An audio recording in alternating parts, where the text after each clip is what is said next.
നമുക്കേ കർണാടകയിലുള്ള നേത്രാവതി മലനിരകളിലേക്ക് ഒരു ട്രെക്കിംഗ് പോയാലോ? കാടും മേടും പുൽത്തകിടിയും നദിയും ഒക്കെ താണ്ടിയുള്ള ഒരു ബ്യൂട്ടിഫുൾ ട്രെക്കാണിത് കേട്ടോ. വെസ്റ്റേൺ ഗാർഡ്സിലൂടെയുള്ള one of the must try experience ആണിത്. അപ്പോൾ ഇനി അധികം വൈകിക്കേണ്ട, അതിൻ്റെ ഫുൾ ഡീറ്റെയിൽസ് താഴട്ടെ. ഞാനും എൻ്റെ ഫ്രണ്ട് സൗമ്യയും ബാംഗ്ലൂരിൽ നിന്നാണ് ഈ ട്രെക്കിംഗ് സ്റ്റാർട്ട് ചെയ്തത്.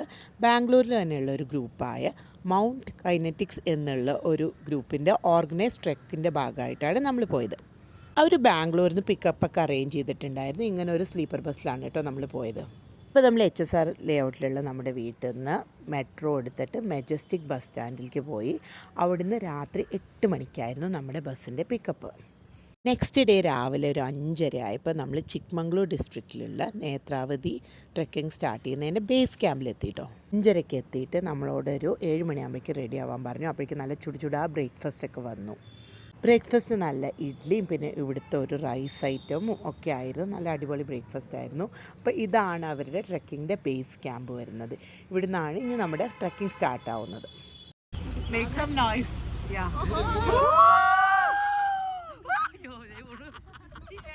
നമ്മൾ ഓൾമോസ്റ്റ് ഒരു 7:30 കേട്ടോ ഇവിടുന്ന് ഇറങ്ങിയത്. അപ്പോൾ നമ്മൾ ആദ്യം കൊണ്ടുവന്ന് ഇങ്ങനൊരു പിക്കപ്പ് വാനിലാണ് നമ്മുടെ ബേസ് ക്യാമ്പിൽ നിന്ന് ഈ പിക്കപ്പ് വാൻ വന്ന് നമ്മളിങ്ങനത്തെ ഒരു 3 പിക്കപ്പ് വാൻ ഉണ്ടായിരുന്നേ. ഇങ്ങനെ നല്ല ഓഫ് റോഡിൽ കുറച്ച് ദൂരം കൊണ്ടുപോകും. പോകുന്നത് നല്ലൊരു ഗ്രാമാന്തരീക്ഷത്തിൽ കൂടെ ആയിരുന്നു. നല്ല രസമായിരുന്നു കേട്ടോ. പിന്നെ കുറച്ച് കഴിഞ്ഞ് വഴിയൊക്കെ മാറി പക്ക ഒരു ഓഫ് റോഡിങ് എക്സ്പീരിയൻസ് ആവും. അവരോടൊരു 4x4 പിക്കപ്പ് വാനിൽ കയറിയിട്ട് ട്രെക്കിങ്ങിന് പോവാണ് നേത്രാവതി.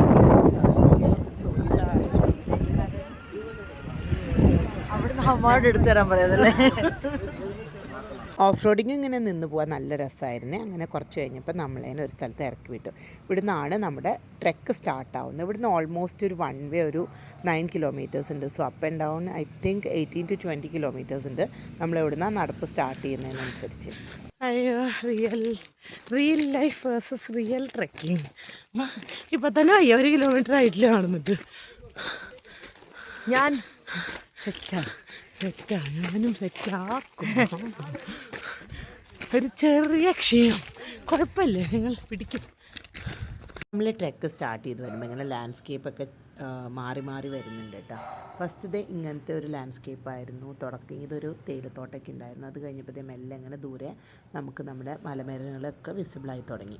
അപ്പോൾ അങ്ങനെ നടന്ന് നല്ല മലയൊക്കെ കാണുമ്പോൾ നമ്മൾ ഭയങ്കര എക്സൈറ്റഡ് ആയിരുന്നു. ക്യാപ്പൊക്കെ വെച്ചിട്ട് സൺസ്ക്രീനൊക്കെ യൂസ് ചെയ്ത് വേണം നടക്കാൻ. നല്ല വെയിലുണ്ടായിരുന്നു കേട്ടോ. അങ്ങനെ കുറച്ച് നേരം കഴിഞ്ഞപ്പോൾ നമ്മളൊരു വെള്ളച്ചാട്ടം കണ്ടു. അപ്പോൾ നമ്മൾ വേറൊരു ടീമിനെയും പരിചയപ്പെട്ട് തന്നു കേട്ടോ.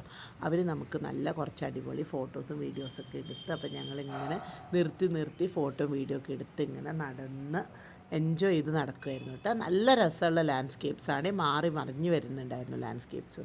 അങ്ങനെ ഫസ്റ്റ് കണ്ട വെള്ളച്ചാട്ടം കഴിഞ്ഞ് വീണ്ടും കുറച്ചും കൂടി അങ്ങോട്ട് നടന്നപ്പോൾ വീണ്ടും ഒരു നദി. ഇത് നേത്രാവതി നദിയായിരുന്നു. മഴക്കാലം അല്ലാത്തതുകൊണ്ട് വെള്ളമൊന്നും അധികമില്ല.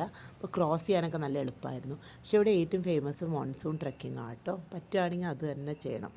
ഇവിടെ ഒരു കയറൊക്കെ കെട്ടിയിട്ടുണ്ടായിരുന്നു ഇങ്ങനെ പിടിച്ചു നടക്കാനായിട്ട്. പിന്നെ പാറയ്ക്കൊന്നും വലിയ വഴുക്കലൊന്നും ഉണ്ടായിരുന്നില്ല. അതുകൊണ്ട് തന്നെ അത്യാവശ്യം വലിയ കുഴപ്പമില്ല അത് ക്രോസ് ചെയ്യാനൊക്കെ പറ്റിയിട്ടോ. നമ്മുടെ ടീമിലുള്ളവർ കുറേ പേരൊക്കെ ഓൾറെഡി അവിടെ എത്തിയിട്ട് ക്രോസ് ചെയ്ത് നിൽപ്പുണ്ടായിരുന്നു. അതുപോലെ വേറെയും കുറേ ടീമുകൾ വന്നിട്ടുണ്ടായിരുന്നേ. പിന്നെ ഇവിടുത്തെ പ്രത്യേകത എന്താണെന്നറിയോ, ഒരു ദിവസം വെറും 300 വിസിറ്റേഴ്സിന് മാത്രമാണ് ഇവിടെ അലൗ ചെയ്യുന്നത് കേട്ടോ. ഇവിടെ എൻട്രിക്ക് ഫോറസ്റ്റിൻ്റെ പെർമിറ്റൊക്കെ വേണം. പിന്നെ വാട്ടർ ബോട്ടിലൊക്കെ ഇങ്ങനെ റീഫിൽ ചെയ്യാവുന്നതാണ്. നല്ല അടിപൊളി ഫ്രഷ് ഡ്രിങ്കിങ് വാട്ടറാണ്. പ്ലാസ്റ്റിക് ഒന്നും അലൗഡ് അല്ല കേട്ടോ. അങ്ങനെ നമ്മൾ വെള്ളമൊക്കെ ഫില്ല് ചെയ്ത് മുന്നിലോട്ട് പോയപ്പോൾ നല്ല രസമുള്ള പുൽമേടെത്തി. നല്ല രസമായിരുന്നു നടക്കാനായിട്ട്. കയറ്റമല്ലേ ഇപ്പോൾ കിതച്ച് പട്ടിയാവും, അല്ലാത്തപ്പോൾ അത്യാവശ്യം രസമായിരുന്നു. വെയിലും കൂടി ഇല്ലെങ്കിൽ പൊളിച്ചേനെ. ഇവിടുത്തെ ഏറ്റവും ഹൈലൈറ്റ് ഇവിടുത്തെ ക്ലൗഡ് ബെഡാണ്. അപ്പോൾ നമുക്കത് കിട്ടുമോ ഇല്ലയെന്ന് അറിയുണ്ടായിരുന്നില്ല. കഴിഞ്ഞ 2 ദിവസം കിട്ടിയിട്ടുണ്ടായിരുന്നില്ല. അപ്പോൾ അതും പറഞ്ഞ് പ്രാർത്ഥിച്ചിട്ടായിരുന്നു ഞങ്ങൾ കിട്ടണേന്ന് പറഞ്ഞ് നടക്കുകയായിരുന്നു കേട്ടോ. ക്ലൗഡ് ബെഡ് മാക്സിമം കിട്ടുന്നത് മോൺസൂൺ ടൈമിലാണ്. അതായത് ഇങ്ങനെ മഴയൊക്കെ പെയ്ത് കഴിഞ്ഞ് കഴിഞ്ഞാൽ കോടയൊക്കെ കിട്ടി നല്ല അടിപൊളി ക്ലൗഡ് ബെഡ് കിട്ടും. അന്നിപ്പോൾ വെയിലായിരുന്നു, പക്ഷേ ചെറിയൊരു മഴ പെയ്തുകൊണ്ട് ഞങ്ങൾ പ്രതീക്ഷയിലായിരുന്നു. അവസാനം വരെ നമ്മുടെ പ്രതീക്ഷ കൈവിട്ടില്ല. അപ്പോൾ നമ്മളിങ്ങനെ നടന്നുകൊണ്ടിരിക്കുകയായിരുന്നു. പിന്നെ ഇതൊരു മോഡറേറ്റ് ട്രെക്കാണ്, അത്ര ഈസി ഒന്നല്ല കേട്ടോ. ഓൾമോസ്റ്റ് ഒരു 18 to 20 കിലോമീറ്റേഴ്സ് ഉണ്ട്. അപ്പോൾ കുറച്ചൊരു ഫിറ്റ്നസ് ലെവലുള്ളത് നല്ലതാണ്. ഞാൻ ഒത്തിരി നന്നായി ക്ഷീണിച്ചിരുന്നു, എന്നാലും അവിടുത്തെ എൻഡ് റിസൾട്ട് ഭയങ്കര അടിപൊളിയായിരുന്നു. അപ്പോൾ ഞങ്ങൾ വീണ്ടും കുറേ ഫോട്ടോസും വീഡിയോസൊക്കെ എടുത്ത് ഇങ്ങനെ കറങ്ങി അടിച്ചു നടന്നു. ഒരുപാട് മലയാളീസ് ഉണ്ടായിരുന്നു. ഇത് ഞാൻ കോഴിക്കോട് നിന്ന് പരിചയപ്പെട്ട ഒരു ടീമാണ്. അവരുടെ ടീമായി വന്നതാണ്. പിന്നെ ഇങ്ങനെ കാണുമ്പോഴൊക്കെ നല്ല രസമാണ്. നല്ല ക്ഷീണം ഉണ്ടായിരുന്നു. വിശന്നുകൊണ്ട് ഞങ്ങൾ എനർജി ബാറും ബിസ്ക്കറ്റ്സൊക്കെ കയ്യിൽ കരുതിയിട്ടുണ്ടായിരുന്നു. അതൊക്കെ കഴിച്ചിട്ടാണ് നടന്നത്. പിന്നെ വീഡിയോ എടുക്കണ്ടേ വെച്ചിട്ട് നല്ല വീഡിയോസ് എടുത്താണ്. പക്ഷേ ഡെഫിനറ്റ്ലി മസ്റ്റ് ട്രൈ ആണ് കേട്ടോ. പിന്നെ ഉണ്ടല്ലോ ഇപ്പോൾ തീരുന്ന് വിചാരിച്ച് നോക്കി നടന്നെത്തുമ്പോണ്ട് ഇത് അടുത്ത മല, അത് കഴിയുമ്പോൾ അടുത്ത മല. അങ്ങനെ 3-4 കുന്നും മലയൊക്കെ കഴിഞ്ഞ് നമ്മളിത് നേത്രാവതിയുടെ മെയിൻ പീക്ക് എത്തി. പക്ഷേ സാഡ്ലി ഗൈസ് ക്ലൗഡ് ബെഡ് ഇല്ല. ഇത്തിരി സങ്കടം തോന്നിയിട്ട് ക്ലൗഡ് ബെഡ് കിട്ടിയില്ല എന്ന് പറഞ്ഞു. പക്ഷേ അല്ലെങ്കിൽ നല്ല രസമാണ്. ഈ കാണുന്ന പോലെയല്ല, ഇതിൽ ഒരുപാട് ഗ്രീനാണ്. നമ്മുടെ കണ്ണുകൊണ്ട് കാണുമ്പോൾ ഇതിലും നല്ല ഗ്രീനാണ്. പിന്നെ നിങ്ങൾക്ക് പക്ക ക്ലൗഡ് ബെഡ് വേണമെങ്കിൽ ഒരു മോൺസൂൺ ടൈമിൽ പോകുന്നതായിരിക്കും. പക്ഷെ നന്നായിരുന്നു, ഞങ്ങൾ നന്നായി എൻജോയ് ചെയ്തു. ഇവിടെ ഭയങ്കര വെയിലായിരുന്നു കേട്ടോ. അതുകൊണ്ട് ഞങ്ങൾ ഇവിടുന്ന് ഫോട്ടോഷൂട്ട് കഴിച്ചിട്ട് നെക്സ്റ്റ് കുറച്ച് താഴേക്ക് പോയി വീണ്ടും പ്രകൃതി ഭംഗിയൊക്കെ ആസ്വദിച്ചിരുന്നു. അപ്പോൾ ഇതായിരുന്നു നമ്മുടെ ഫുൾ ടീം. ഇത് ഞങ്ങൾ ബാംഗ്ലൂരിൽ നിന്ന് പോയ ഫുൾ ടീമാണ്. പിന്നെ നമുക്ക് പറയാൻ വിട്ടുപോയത് എല്ലാവരും കൂടി ഗൈഡും കാര്യങ്ങളൊക്കെ ഉണ്ടാവും. കൂടെയുള്ള ഗൈഡ് കൂടാതെ അവിടുന്ന് ലോക്കൽ ഗൈഡ്സും ഫുൾ ട്രെക്കിന് കൂടെ ഉണ്ടാവും കേട്ടോ. ഇത്രയും കഴിഞ്ഞപ്പോൾ നമുക്ക് താഴേക്ക് ഇറങ്ങാനുള്ള സമയം. അപ്പം നമ്മൾ മെല്ലെ നടന്നു തുടങ്ങിയിട്ടാണ്. താഴെ ഒരു റിവറിൻ്റെ അരികിൽ പോയിട്ട് റെസ്റ്റ് ചെയ്യാമെന്ന് പറഞ്ഞു. നേരത്തെ പോയി നമ്മൾ വെള്ളമൊക്കെ റീഫിൽ ചെയ്ത സെയിം സ്പോട്ടാണ്. അവിടെ നല്ലൊരു അടിപൊളി സ്പോട്ട് വെച്ചിട്ട് ഞങ്ങൾ കുറച്ച് റിലാക്സ് ചെയ്തു. പിന്നെ നല്ല തണുത്ത വെള്ളമായിരുന്നു, അതിൽ കാലൊക്കെ ഇട്ടിരിക്കാൻ ഭയങ്കര രസമായിരുന്നേ. ഇതാണ് ഇവിടുത്തെ വൈബ് കേട്ടോ. ഞങ്ങളൊക്കെ സാധനങ്ങളൊക്കെ വെച്ചിട്ട് ഇവിടെ പുഴയിലിറങ്ങി ഫുഡ് കഴിച്ചു ഇരിക്കുക.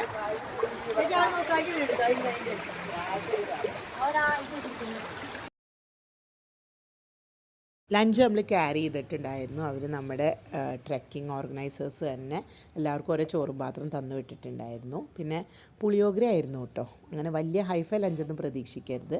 പോരാത്തതിന് ഇവിടുത്തെ വിശ്വാസം കൂടിയും കണക്കിലെടുത്ത് ഇവിടെ വെജ് മാത്രമേ അലൗഡ് ഉള്ളൂ. അപ്പോൾ നമ്മൾ മുഖമൊക്കെ കഴുകി ഫുഡൊക്കെ കഴിച്ച് കുറച്ച് നേരം റെസ്റ്റ് എടുത്തിട്ട് താഴേക്ക് ഇറങ്ങാനായിട്ട് തുടങ്ങി കേട്ടോ.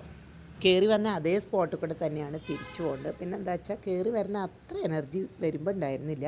വെയിലൊക്കെ കൊണ്ട് അത്യാവശ്യം ചെറിയ തലവേദനയൊക്കെ എടുക്കുന്നുണ്ടായിരുന്നു. പക്ഷേ എന്നാലും നമ്മളങ്ങനെ താഴേക്ക് കണ്ടിന്യൂ ചെയ്തു. കുറേ നടന്നു കഴിഞ്ഞപ്പോൾ എത്തുന്നില്ല എന്നൊക്കെ തോന്നാൻ തുടങ്ങിയിട്ടോ. കിലോമീറ്റേഴ്സ് നടന്ന് കാടിൻ്റെ ഉള്ളിൽ കൂടി മേടിൽ കൂടിയൊക്കെ നടന്ന് ഞങ്ങൾ താഴെ സ്റ്റാർട്ട് ചെയ്ത പോയിന്റിലേക്ക് എത്തിയിട്ട് അപ്പോഴേക്കും ഒരുമാതിരി വയ്യാതെയായി തുടങ്ങി. ഒരു അടി വെച്ചിട്ട് മുന്നിലേക്ക് പോകില്ലെന്ന് തോന്നി. പക്ഷെ എന്നാലും നമ്മളങ്ങനെ നടന്നുകൊണ്ടേയിരുന്നു.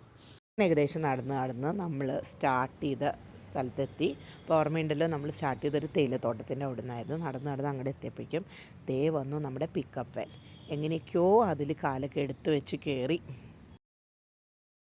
നേരം നടന്നിട്ട് വീണ്ടും ക്യാമ്പറിൽ കയറിയിട്ടുണ്ട്. ഇത് സ്റ്റാർട്ട് ചെയ്യാണ്. പിന്നെ ഓഫ് റോഡിൻ്റെ റോഡ് കാണിച്ചൊന്നുമില്ലല്ലോ. അത്യാവശ്യം നല്ല സീനായിരുന്നു. എന്നാലും നല്ലൊരു അടിപൊളി എക്സ്പീരിയൻസ് ആയിരുന്നു പിക്കപ്പ് വാനിലൊക്കെ ആയിട്ട്. അപ്പോൾ നമ്മളങ്ങനെ കുലുങ്ങി തിരിഞ്ഞ് മറിഞ്ഞ് അവസാനം ഒരു 4:30 ആയപ്പോൾ തിരിച്ച് നമ്മുടെ ബേസ് ക്യാമ്പിൽ എത്തിയിട്ടോ.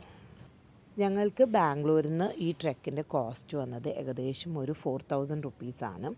അതിൽ മെയിനായിട്ടുള്ള അവരുടെ ട്രെക്കിംഗ് ഫീസ്, പിന്നെ Bangalore to Bangalore pickup, breakfast, lunch ഇതൊക്കെയാണ് ഇൻക്ലൂഡഡ്. നമുക്ക് എക്സ്ട്രാ വന്നത് ജസ്റ്റ് ഡിന്നറിനുള്ള കോസ്റ്റും പിന്നെ ആ പിക്കപ്പ് സ്പോട്ട് വരെ എത്താനുള്ളത്, അതായത് ബാംഗ്ലൂരിൽ നിന്ന് പിക്കപ്പ് സ്പോട്ടിൽ എത്താനുള്ള കോസ്റ്റൊക്കെയാണ്. അപ്പോൾ ഇത്രയാണ് അതിൻ്റെ ഡീറ്റെയിൽസ്. ഞാൻ ഈ ഓർഗനൈസ് ചെയ്ത ആൾക്കാരുടെ ഡീറ്റെയിൽസ് താഴെ കൊടുക്കുന്നതാണ്.